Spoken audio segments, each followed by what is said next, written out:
Hello, I'm Dr. Brandt Gibson. I'm so excited today to talk to you because I'm going to talk about a subject that I wanted to do for a very long time.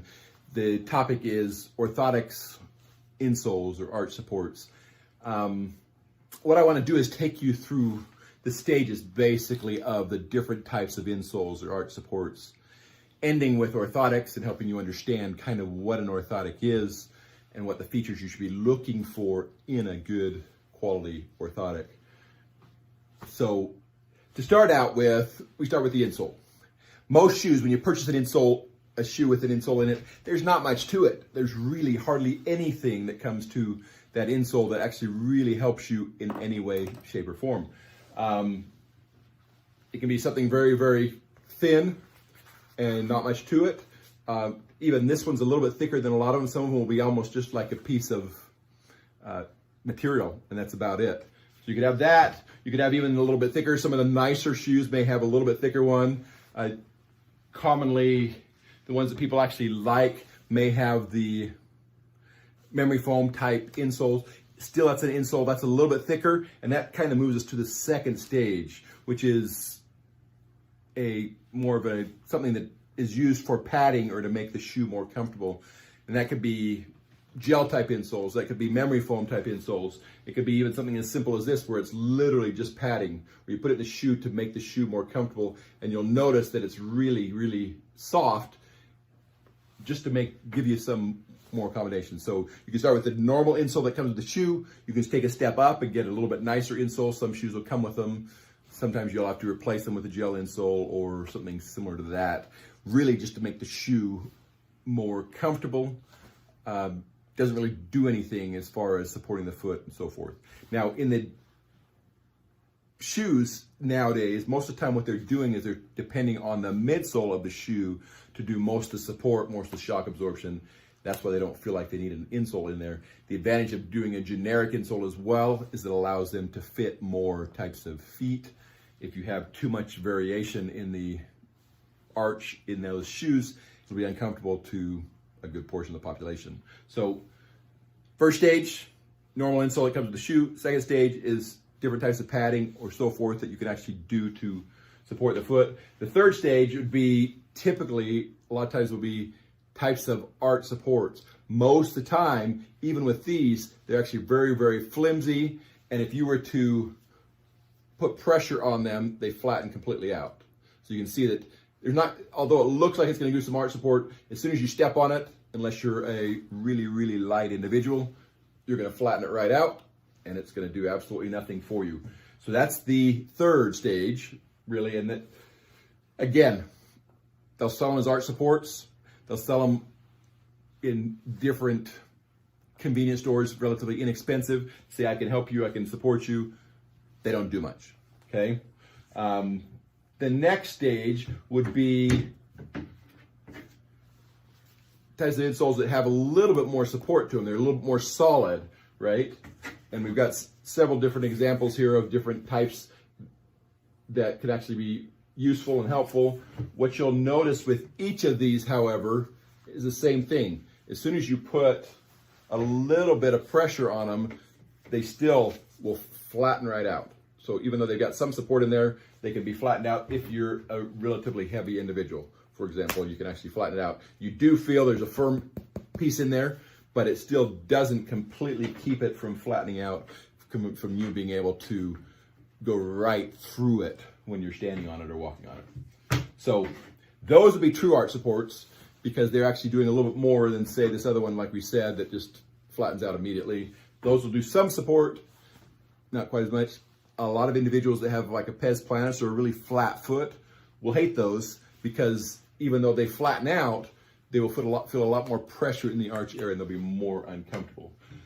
The next stage, so that's 4. Number 5 is where they actually put a plastic piece on the bottom to really make sure it supports. There's multiple different types of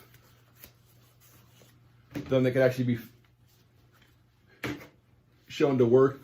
Many of these will actually be very, very effective at reducing motion and helping.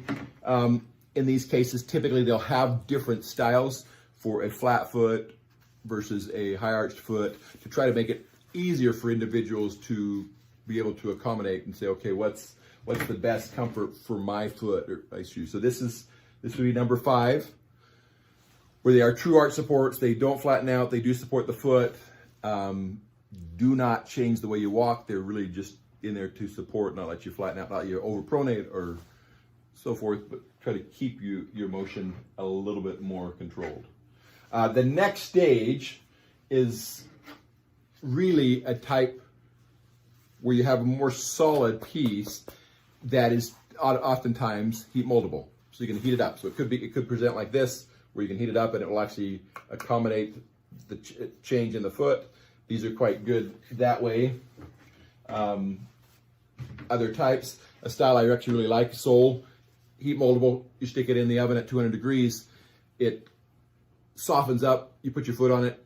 As it cools off, it gets more supportive. Same type of thing for diabetic insoles. They're designed to be heat moldable as well, to mildly accommodate deformities in the foot. Heat moldable insoles could be either heated in a toaster oven, in an oven at a low temperature, or even with a heat gun, which looks like a high-powered hairdryer. A hairdryer you wouldn't want to use on your head because it would burn your head and your hair. And so that's something as well. The advantage of some of these is they start to add portions where they're saying, okay, we're going to support that heel. We're going to kind of stabilize the orthotic, or put a heel portion on to kind of make it so it doesn't rock in the shoes, whereas you can see something like this would absolutely move in the shoe depending on the foot type, right? So we've gone through 6 styles. And those 6 styles, basically so far, all we've got is arch supports. All we've got is things that are designed to support the arch or support the foot. And it goes everything from nothing to padding to supporting the foot or supporting the arch. And a lot of times all they're doing is pushing up on the arch in that way. The next stage would be, say, okay, I want something that's more semi-custom, not heat moldable, which is technically a form of semi-custom, but is semi-custom based on how you walk. So you could have someone that knows how to do a gait analysis, as we talked about a couple days ago, and we actually watch how you walk and say, okay, based on that gait analysis, I am going to put you in a type of insole that is just the plastic. And it looks relatively uncomfortable, but it has some key features that are really, really important. It has an arch that's designed for the way that you're walking. It actually cups the heel to stabilize the rear part of the foot, and then the front of the orthotic, or the semi-custom orthotic, adjusts for the forefoot area. So you're basically adjusting the 2 different areas to try to put the foot back in neutral position. And there's 6 styles based on the 6 different ways they walk. Different colors based on how they walk. So if they're really, really flat, they may need one type. If they have a really, really high arch, they may need a different type. So the idea is literally we can adjust for that. The other advantage of some of these is they actually have accommodations for different ways you walk. So you can say, okay, if we take the pressure off the first metatarsal to allow it to function in a different manner. Now, in that situation, so to make this actually fully a complete video, kids are accommodated a little bit differently. So we have semi-custom options for kids as well, but we don't need the forefoot. We actually have a deeper heel cup, because if you can stabilize the rear foot in a child, you will actually do everything you need to do. So you stabilize the rear foot, supporting the arch. Don't let them pronate through by creating a shelf on the inside, or supinate off by more of the combination on the outside. The idea being that when they walk or stand or so forth, you're helping them modify that to a point where they're walking or running or doing their activities in a more stable situation. Typically in kids, these are a really good option, because they'll actually allow them to get the support and accommodation that would happen from a true custom orthotic for a little bit less expensive price, but also because it's stabilizing that heel in such a way, it's preventing future problems and helping their body modify to the new position. So, okay, and then the next stage would be really a custom orthotic. So you get a semi-custom orthotic, you get the heat moldable, and then the semi-custom orthotic, and then the last is really a custom orthotic, where you're actually taking a mold of the foot, whether it's a digital mold, a cast mold, or a box. You'll go to some individuals, they'll make you a custom orthotic from foam boxes where they'll put your foot in there in a certain position and be able to get that there. In my hands, I feel most comfortable with a cast mold of the foot because I can get exactly the positioning that I want to get the orthotic that I want. So custom orthotics come in a variety of styles. They can come in a style that really doesn't have much to the forefoot area, and it's just the plate, but you use this so you can actually completely replace the insole. You can get one that's a little bit more accommodative, and they can have different style, different strengths of plate, where that could be a really, really firm plate, like the carbon fiber there, to a polypropylene type, depending on what you're trying to do, to even a more solid polypropylene. This is what we now use. Another form that you'll commonly see is an orthotic where it's just the plate. There are some key features that I feel like some custom orthotics are missing, and they end up leaving them off. And so I'm going to kind of tell you what you should be looking for in a custom orthotic if you're looking for a custom orthotic yourself. Okay, so there are really three important features. Yeah, we'll leave it at three. Three important features that you're looking for. And you will notice that arch support is not one of them. We're not looking for arch support. We're not looking for holding up or supporting that arch in any way in the orthotic. That's not what it's designed to do. Number one, we want a deep enough heel cup that we can actually cup that heel and we can actually take that rear foot and we can support it. If it's really flat, sometimes you'll get an orthotic and it'll be really flat. The disadvantage there is you don't stabilize that rear foot as much, and you can actually move around in the shoe, and it doesn't quite accommodate as well as it could if it was supporting the rear foot. The second feature is you want it to support the forefoot. You want it to be accommodative to the forefoot. Not everybody has exact same rear foot and forefoot. In fact, a lot of people do not. Sorry.